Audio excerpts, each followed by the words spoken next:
In this video, we're going to be providing an overview of the BitSight continuous monitoring connector. As we can see, we have a BitSight dashboard established within this ProcessUnity instance. These are customizable or optional charts that you can build inside of the ProcessUnity instance in order to display the data coming in through the integration from BitSight. So to go over a few of these examples, we can see the number of third parties that are integrated within this instance, the breakdown of the overall ratings of their advanced, intermediate, and basic rating metrics. We can see that we have top 15 performers and bottom 15 performers in order to show that overview of potential risk inside of your organization, as well as those top performers. And then optionally as well, just to show a breakdown of the industries monitored of those third parties inside of BitSight and the average scores for each of them. So just an example of what can be built with the data coming in from BitSight.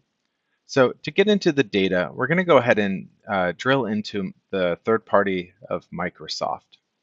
Now, this third party has already been screened and populated with the data, but we will go over the onboarding process of setting up the integration between the ProcessUnity third-party record and the entity within the BitSight application.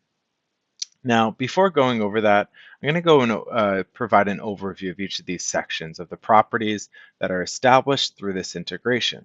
Now, this first section is a pretty high-level overview that displays the BitSight name and the domain, all mapped to that BitSight ID. And this is going to be the key for this integration, is establishing this BitSight ID so we know how to integrate into what vendor to integrate inside of BitSight. There's two key subscription types of total risk monitoring and risk monitoring that will flow through this integration. Some of our customers will have a subscription type called vendor selection as well. Now, the key to set up the data flow between our systems is this update flag. If a vendor has this set to yes and a BitSight ID is established, or the exact name if you don't have the BitSight ID, this is what triggers on our standard report in order to send data over to BitSight and return back the below records. Now, we can see here the exact time that ProcessUnity ran that screen. So you can see that it says 8:31 here. If I were to click this screen button, you'll see that this value has updated. And as we can see here, the screen is complete and is now no longer 8:31, but is 8:36. That is the real time of running the connector. Down here, we can see the rating date of September 20th, which is 2 days ago. This date is key to communicate to our customers that this is when BitSight has updated their data. Now, right above here, we can see the high-level BitSight rating in the category as well. And you can click on the tooltip here to see the breakdown of how their categories are classified based off of the BitSight's rating here.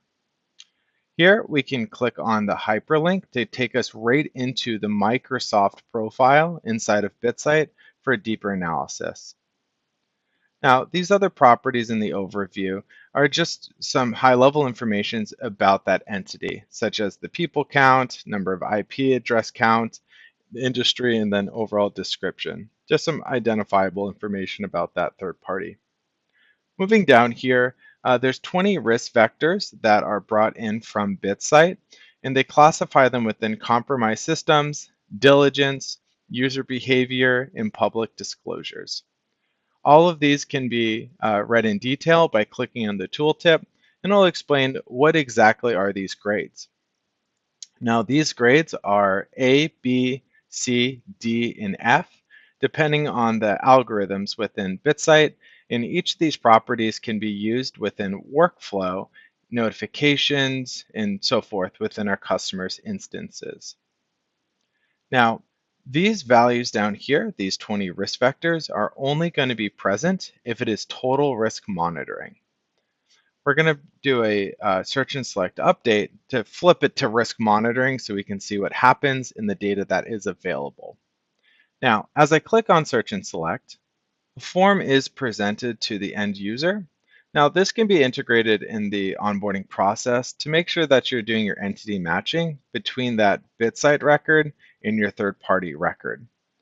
There's two filters or parameters that are provided through this integration in order to search for the correct entity. We can see here that Microsoft, the company name, and Microsoft.com, the domain name, have been entered here inside the filters. The reason why these are populated is because of the properties on the profile of company name and domain name. So you can build in your workflow automation to automatically populate these based off of information provided within that onboarding process. Now, as these have been automatically sent off to BitSight in the API, you can always click Apply Filter as you change these parameters. If a domain name is entered, it's going to have a tighter result than the company name. So just keep that in mind as you're searching for different entities. Now, when this is passed, you can see potential candidates that are presented below. You're able to see which ones are already subscribed to and ones that aren't. You can hover over them to provide more detail if there's not enough room within the UI here, and you can read each of the descriptions. These are just identifiable data sources that you can use in order to ensure you're selecting the correct entity.